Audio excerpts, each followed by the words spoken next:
नमस्कार। आज हम भारतवर्ष की उन्नति के लिए हम बहुत सारे योजना कर रहे हैं, लेकिन सारी योजना है, सारी ये जो स्कीम है, सब कुछ फेल हो जा रहा है। क्योंकि हमने हमारी देश की जो सक्षम नौजवान है, जो टैलेंटेड नौजवान है, जो नॉलेजेबल नौजवान है, उन व्यक्तियों को हम सिस्टम में नहीं ले आते। क्यों नहीं ले आते? क्योंकि हमने बनाया है, हमने नहीं, हमारी जो पूर्वजों ने हमारी देश को बर्बाद करने के लिए ये ब्रिटिश एक प्लान है, जो कोटाइज्म, जो कस्टिज्म बनाया गया था, जिनके द्वारा हमें सारे वर्ग में बांट दिया गया है। और बांट के इनका जो प्लान है कि कभी भी भारतवर्ष की ये जो टैलेंट कभी भी एकजुट ना हो पाए। और इसलिए 73 साल से भी हो चुके हैं, 73 साल अभी भी हमने हमारी देश की, हमारी उन्नति विश्व में हमारे देश को श्रेष्ठ ना बना पाए। क्योंकि हमारी ये जो नौजवान है, हमारी ये जो टैलेंट है, ये करोड़ों में टैलेंट, अभी तक हमने इनको यूटिलाइज ही नहीं किया है। कैसे यूटिलाइज करें? क्योंकि ये टैलेंट्स कोटाइज्म और एक कस्टिज्म की वजह से ये नागालैंड के गांव में, ये तमिलनाडु की गांव में, वेस्ट बंगाल की गांव में, ये गुजरात की गांव में, ये राजस्थान की गांव में, ये मध्य प्रदेश की गांव में, ये छत्तीसगढ़ की गांव में, ये उत्तर प्रदेश की गांव में, ये बिहार की गांव में सर रहे हैं। क्यों सर रहे हैं?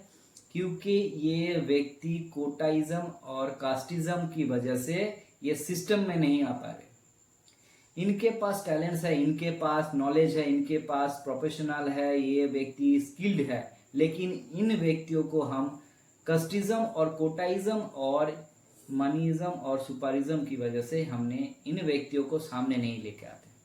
और इसीलिए हम हमारी भारतवर्ष को 73 साल अभी तक हो चुके हैं, विश्व में इनको हमने श्रेष्ठ नहीं बना सके। और यही एक कारण है।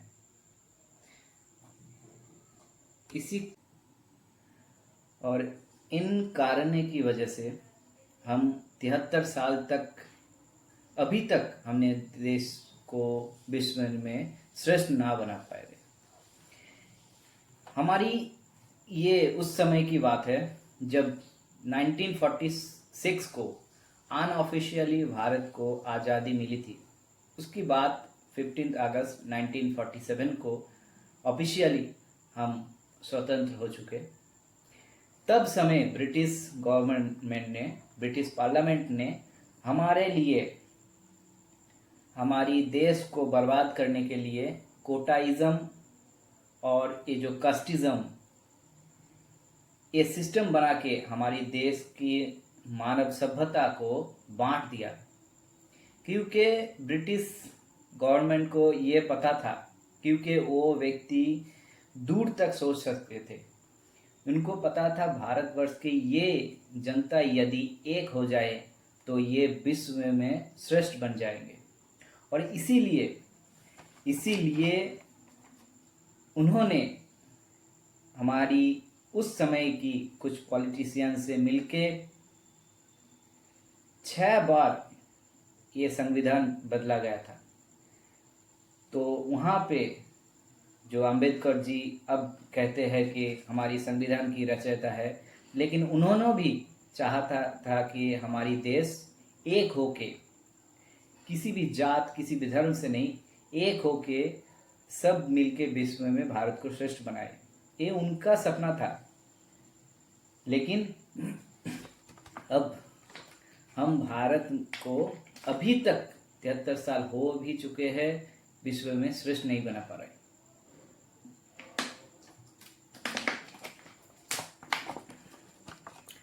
ये जो ब्रिटिश का ये प्लान है, ये ब्रिटिश का प्लान, भारत एक सबसे बड़ा राष्ट्र है, यहाँ की आबादी भी 135 करोड़ की आसपास है। इसलिए उस समय ने ब्रिटिश ने ये सोच ली थी कि भारत को यदि सक्षम किया हो जाए तो भारत विश्व में श्रेष्ठ बन जाए, इसलिए उन्होंने ये प्लान किए थे।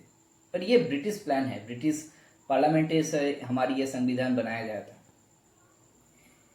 और इसलिए उन्होंने हमें ये हमारी जो यूनिटी है इनको ही तोड़ दिया, और उन्होंने ये सोचा कि कभी भी भारत विश्व में श्रेष्ठ ना बन जाए। इसलिए अभी तक करोड़ों में से भी फैमिली, करोड़ों में से भी ज़्यादा फैमिली बर्बाद हो चुके हैं, सिर्फ और सिर्फ इस कोटाइज्म और एक कस्टिज्म की वजह से। सैकड़ों टैलेंट, सैकड़ों एजुकेशन, सैकड़ों प्रोफेशनल स्किल्ड व्यक्ति भारत में, भारत की सभी गांवों में, उत्तर से आप उत्तराखंड, हरियाणा, जम्मू कश्मीर से लेके, पंजाब से लेके, दक्षिण के केरला, तमिलनाडु, आंध्र प्रदेश, कर्नाटक के भी, पूर्व में नागालैंड, मिजोरम, मणिपुर, अरुणाचल प्रदेश से लेके पश्चिम में राजस्थान, गुजरात में भी, ये सारे यहाँ के जो वर्ग के जो टैलेंट्स है ये सामने नहीं आ पाते, बहुत सारे टैलेंट्स।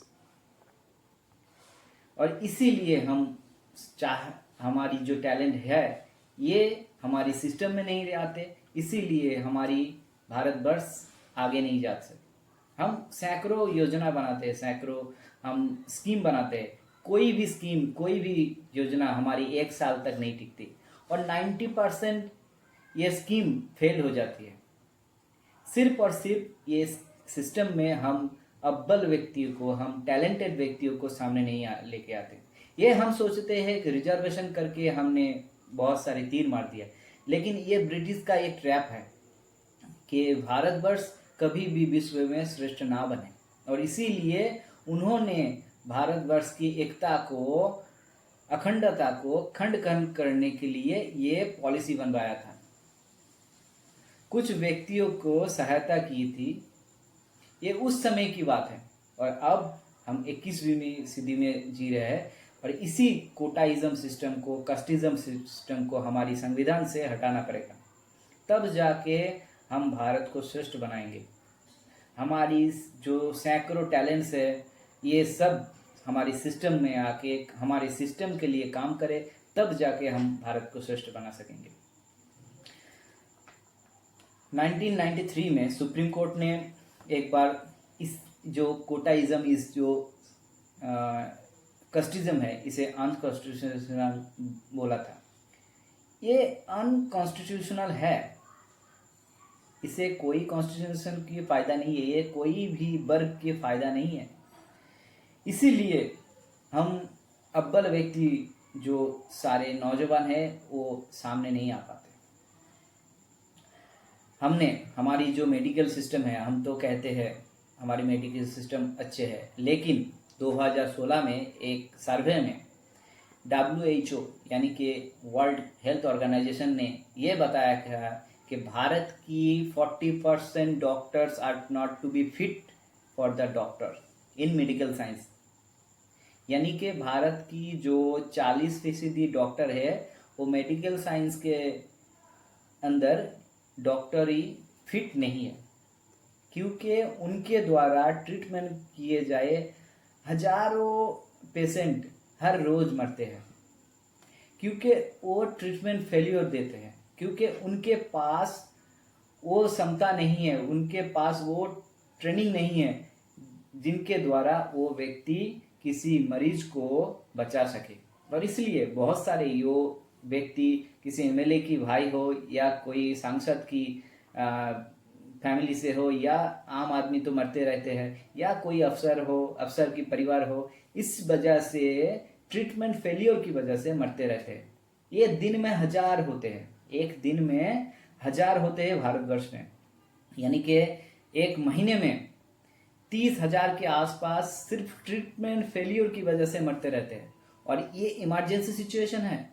किसी हेल्थ सिस्टम में यदि कोटाइज्म, यदि कास्टिज्म, यदि मनीज्म, यदि सुपारिज्म को बढ़ावा दिया जाए तो हमारी वो सिस्टम, वो हेल्थ सिस्टम एकदम बर्बाद हो जाएगी। और यही हो रहा है, यानी कि हमारी ये जो हेल्थ है, इन हेल्थ को ही हम बचा नहीं पा रहे।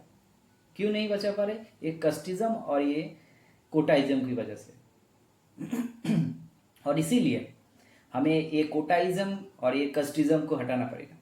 बहुत सारे व्यक्ति हैं जिनके, जो व्यक्ति हमारे किसान परिवार से है, या कांस्टेबल है, या कोई क्लार्क है, या कोई टैक्सी ड्राइवर है, उनके परिवार के या बहुत सारे साधारण परिवार के लड़के या लड़की जिनके पास टैलेंट्स है, जिनके पास वेल एजुकेशन है, लेकिन उनके पास कास्टिज्म और एक कोटाइज्म की वजह से वो व्यक्ति समाज की इस वर्ग में, इस सिस्टम में नहीं आ पा रहे। और इसीलिए हम अपने ये जो सिस्टम, हमारी ये जो गवर्नमेंट, हमारी ये जो हम सोच रहे हैं जो आत्मनिर्भर बनाए, हम आत्मनिर्भर बनाते बनाते पैरालाइज सिस्टम बना रहे हैं। और हम ये आत्मनिर्भर बनाते बनाते किसी पे ऊपर निर्भर कर रहे हैं, किसी देश के ऊपर। और इसीलिए हमारी सैकड़ों, हमारी आबादी के जो टैलेंट्स है ये सामने नहीं आ पा रहे, और इसीलिए हम बर्बाद हो जा रहे हैं। सारे हमारी योजना, सारे हमारी स्कीम सब फेलियर हो जा रहे हैं। हमारी देश में एक दिन में 1000 करोड़ भारतवर्ष लॉस करता है, यानी कि एक दिन में भारत की संपत्ति 1000 करोड़ नष्ट होते हैं। क्यों? क्योंकि उस सिस्टम में कोई अव्वल व्यक्ति, कोई टैलेंटेड व्यक्ति, कोई वेल एजुकेटेड व्यक्ति, कोई स्किल्ड व्यक्ति, कोई प्रोफेशनल व्यक्ति नहीं है। और इसी वजह से हमारी इंफ्रास्ट्रक्चर, हमने बड़े बड़े इंफ्रास्ट्रक्चर खड़े करे हैं, लेकिन वो इंफ्रास्ट्रक्चर एक साल में बंद हो जाती है, एक साल में मेडिकल ध्वस्त हो जाता है, एक साल के अंदर अंदर टेक्नोलॉजी ध्वस्त हो जाते हैं, एक साल के अंदर अंदर हमारी एग्रीकल्चर ध्वस्त हो जाते हैं, हर जगह में। और कोई भी स्कीम 90% फेलियर हो जाते हैं। और इसी वजह से हमारी जो गवर्नमेंट है, हमारी जो राज्य सरकार है या केंद्र सरकार है, सब फेलियर हो जाती है और भारत को विश्व में श्रेष्ठ नहीं बना पाते। और भारत क्या करते हैं? टेक्नोलॉजी को हम विदेश से इंपोर्ट करते हैं। अभी हम भारतवर्ष की जो पोस्ट ऑफिस सिस्टम है, इन पोस्ट ऑफिस सिस्टम में 20,000 करोड़ हम जर्मन टेक्नोलॉजी से लेके आए हैं। जर्मन टेक्नोलॉजी हमारी Indian post payment bank IPPB में इनमें निवेश किया है। इनके ये टेक्नोलॉजी हमें दे रही है। क्या हमारी देश में टैलेंट नहीं है? हमारी देश की नौजवान ये टेक्नोलॉजी नहीं बना पाते? लेकिन हमने हमारी ये सिस्टम में, जो सिस्टम है, ये सिस्टम में कोई टैलेंटेड व्यक्ति है ही नहीं जिनके द्वारा ये हम 20,000 करोड़ किसी बाहर देश को नहीं, हमारी नौजवान को दे और भारत की उन्नति हो सके। हम नहीं देते और इसीलिए बाहर से हमें आमदनी करने पड़ती है, थ्रू आउट TCS के माध्यम से, रिलायंस के माध्यम से, या बड़े से बड़ी बहुत सारी कंपनी के माध्यम से। क्योंकि हमने हमारी सिस्टम बनाया है कोटाइज्म और कास्टिज्म की वजह से। हमने अपना गड्ढा, हमारी अपना कब्र हम अपने ही खोद रहे हैं। हम सोच रहे हैं चलो हमारी तो दिन कट गई, हम सांसद सोच रहे हैं, हम विधायक सोचते हैं कि चलो, मंत्री सोचते हैं कि हमारी तो दिन गुजर गई, चलो क्या होगा, हमें तो करोड़ों मिल रहे। लेकिन आप लोग की परिवार, आप सभी के परिवार उस कब्र में पहले जाएंगे, क्योंकि वही व्यक्ति किसी ना किसी द्वारा से, किसी ना रिजर्वेशन की द्वारा से जब मेडिकल में जाएंगे, उनको तो नहीं पता कौन कास्टिज्म की वजह से आए हैं या कौन व्यक्ति अव्वल है या किसको वो टैलेंट है या नहीं है। और इसी वजह से जिनके पास टैलेंट्स नहीं है वो जाके हमारी सिस्टम को देखते हैं और क्या होता है, हमारे सिस्टम ध्वस्त हो जाते हैं। और जो टैलेंटेड है वो किसी गलियों में सड़ते रहते हैं, और तो नहीं तो वो विदेश चले जाते हैं। कुछ तो और हमारी देश में काम करने की वजह से नहीं, काम करने की बजाय वो देश की बाहर चले जाते हैं, किसी USA की सेनेट में जाते हैं, दुबई में जाते हैं, कनाडा की गवर्नमेंट में जाते हैं, रसिया की गवर्नमेंट में जाते हैं, फिलीपींस के गवर्नमेंट में जाते हैं, फ्रांस की गवर्नमेंट में जाते हैं, वहां पे जाके काम करते हैं। क्यों? क्योंकि भारत में उनका सम्मान नहीं है, भारत में उनके लिए कोई सम्मान नहीं है, वो भारत के सिस्टम में नहीं आ पाते, सिर्फ और सिर्फ कास्टिज्म और कोटाइज्म की वजह से। हम यदि उन व्यक्तियों को भारत के सिस्टम में लेके आए तो भारत को हम 2 साल के अंदर अंदर श्रेष्ठ बना सकेंगे। कैसे बना पाएंगे? 2 साल के अंदर। क्योंकि ये व्यक्ति जो टैलेंटेड व्यक्ति है, जो वेल एजुकेटेड है, उनके लिए 2 साल यानी कि 730 दिन यानी कि 17,520 घंटा, और किसी सक्षम व्यक्ति के लिए 17,520 घंटा बहुत होते हैं, क्योंकि वो मिनट में सोचते हैं और उनका सोच कई गुना ज़्यादा है। और इसीलिए भारत में नक्षत्र की गणना, भारत में ज्योतिष की गणना कई सदियों से हो आ रही है, और अब जाके नासा ये गिनती है। भारत में वो क्षमता है, भारत की इसरो, भारत की DRDO, भारत की बार्क, भारत की जो गवर्नमेंट की इंफ्रास्ट्रक्चर, हम सभी में विश्व में श्रेष्ठ बना सकते हैं यदि हम एक कोटाइज्म, एक कास्टिज्म को हटा के talents, well educated, professional skill व्यक्ति को सामने लेके आए, तब जाके हम भारत को विश्व में श्रेष्ठ बना सकेंगे 2 साल के अंदर अंदर। और यही हमारी ये सोच को जो इनोवेटिव सोच है, इन्हें बढ़ाना देना चाहिए। और हम सोचते हैं ये, इसलिए हम हमारी भारत को श्रेष्ठ नहीं बना पा रहे। और ये जो हमारी कॉन्स्टिट्यूशन है, यहाँ पे जो ब्रिटिश प्लान है, जो भारत को श्रेष्ठ ना बना पाए, जिसमें 330 से लेके 342 तक ये जो आर्टिकल है, इन सभी आर्टिकल को हटाना पड़ेगा। और सभी व्यक्ति समान अधिकार, जहाँ पे 15 और 16 में कहा गया है, सभी व्यक्तियों को समान अधिकार मिलना चाहिए। सभी व्यक्ति का एक ही परिचय है, वो भारतीय है। उनका एक ही परिचय, वो भारतीय है, और कोई परिचय नहीं। भारत आत्मनिर्भर बनाने के लिए उनका परिचय भारतीय है, और मन से या दिमाग से भी वो भारतीय है। तब जाके हम भारत को श्रेष्ठ बना पाएंगे। एक हम बता रहे हैं कि एक जो बोट है, हम जो नाव है, ये नाव में यदि नाव जो चलाता है, यदि उस व्यक्ति को यदि अप्रशिक्षित बनाया जाए, यदि उन व्यक्तियों को नाव चलाना दिया जाए, तो वो व्यक्ति जाके जो मुसाफिर है नाव में, वो नाव क्या होगा, बीच नदी में जाके वो डूब जाएगी। यही ब्रिटिश का ये पॉलिसी है कि भारत को फिर से हमें गुलाम बनाने के लिए ये पॉलिसी दिया जाए कि भारत के जो सिस्टम चलाते हैं, यानी हमारी जो नाव चलाते हैं, उन व्यक्तियों को कभी भी सक्षम व्यक्ति को ना आने पाए। यदि सक्षम व्यक्ति आ गए तो यो व्यक्ति क्या करेंगे, एक व्यक्ति, वो जो मुसाफिर है, एक जगह से और दूसरी जगह सही ढंग से वो नाव लेके जा सकते हैं, और मुसाफिर भी सही तरीके से अपना जीवन व्यतीत कर सकते हैं। लेकिन नहीं, हमारी ये सिस्टम चला रहे हैं जिनके द्वारा हम ऐसे कर रहे हैं कि विदेश से हमें सहज हमारी हेल्प लेने पड़ रहे, कहीं ढंग से, कहीं टेक्नोलॉजी से, हजारों करोड़ की हम टेक्नोलॉजी करते रहे हैं, लेकिन हमारे यहाँ पे तो टैलेंट्स की भरे पड़ी है। हम इन टैलेंट को व्यवहार ही नहीं करते, सिर्फ और ये कोटाइज्म और कास्टिज्म की वजह से। और इसलिए हमारी विश्व में हमारी देश को श्रेष्ठ भी नहीं बना सकते। और इसलिए हमने अभी इस साल में 21 लाख करोड़ की हमने योजना बनाई है। ये योजनाएं हमने बनाई है जहाँ पे हमारी सारे टैलेंट्स, हमारी सारे एजुकेटेड सिस्टम उनमें शामिल नहीं हो पाएंगे। यदि वो व्यक्ति हो पाए, तब जाके हमारी ये जो स्कीम है, हमारी ये जो पॉलिसी है, तब जाके ये देश के लिए उन्नति कर सकेंगे। नहीं तो 1 साल के अंदर अंदर ये सारे पॉलिसी ध्वस्त हो जाएगी।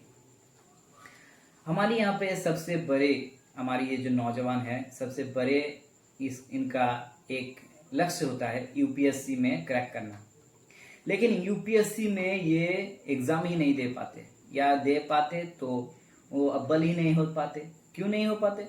क्योंकि उनके पास टैलेंट्स है, उनके पास नॉलेज है, उनके पास वेल एजुकेशन है, लेकिन उनके पास कास्टिज्म या कोटाइज्म ना होने के वजह से करोड़ों व्यक्ति 73 सालों से इस सिस्टम में नहीं आ पा रहे। उनका परिवार, करोड़ों व्यक्ति का परिवार नष्ट हो चुका है, बर्बाद हो चुका है।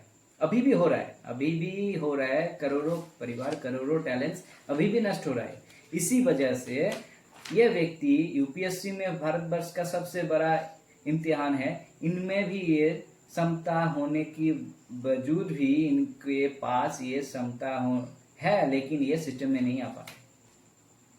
और इसीलिए सिर्फ यूपीएससी नहीं, भारत के सभी इम्तिहान में सिर्फ और सिर्फ कोटाइज्म, ये जो एससी एसटी जनरल, ये जो ओबीसी, ये जो पॉलिसी है, इस पॉलिसी की वजह से अव्वल व्यक्ति सामने नहीं आ पाते, क्योंकि वो जनरल धब्बा लगा देते हैं और जनरल धब्बा लगा के उनको सामने नहीं आ पाते। ये सिस्टम को बदल के सभी को एक सामान्यता देना चाहिए, सभी को इक्वालिटी देना चाहिए। जो सक्षम वर्ग है, जो टैलेंटेड है, उन व्यक्तियों को हम सिस्टम में लेके आए, और तब जाके भारत को श्रेष्ठ बना पाएंगे, तब जाके भारत को हम विश्व में श्रेष्ठ बना पाएंगे।